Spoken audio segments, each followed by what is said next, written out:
ஆண்டவராகிய இயேசு கிறிஸ்துவின் ஈடு இணையற்ற நாமத்தில் உங்கள் அனைவருக்கும் என் அன்பின் வாழ்த்துதலை தெரிவித்துக் கொள்கிறேன். நான் இப்பொழுது கன்னியாகுமரி பீச்சில் நான் இருக்கிறேன். திருவள்ளுவர் சிலை அருகில் இருந்து சுவிசேஷம் அறிவிப்பது மிகுந்த மகிழ்ச்சி. சங்கீதம் 37:4 சொல்கிறது, கர்த்தரிடத்தில் மனமகிழ்ச்சியாயிரு, அவர் உன் இருதயத்தின் வேண்டுதல்களை உனக்கு அருள் செய்வார். Delightful yourself also in the Lord, and He shall give you the desires of thine heart. Yes, ஆண்டவர் இயேசு கிறிஸ்து உங்கள் ஒவ்வொருவருடைய இருதயத்தின் வேண்டுதலையும் நிறைவேற்ற விருப்பமுள்ளவராயிருக்கிறார்.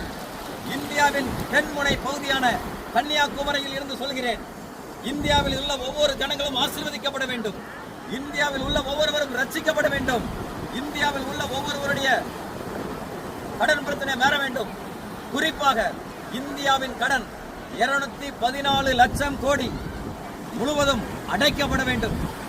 இந்தியாவில் உள்ள ஒவ்வொருவருடைய இருதயத்தின் வேண்டுதல் நிறைவேற்றப்பட வேண்டும் என்று சொல்லி என்னுடைய வாழ்த்துதலை இந்த கன்னியாகுமரி பீச்சில் இருந்து சொல்லி இயேசு கிறிஸ்துவின் ஊழியர் என்கின்ற அதிகாரத்தில் உங்கள் அனைவரையும் வாழ்த்தி ஆசீர்வதிக்கிறேன். ஆமென், ஆமென்.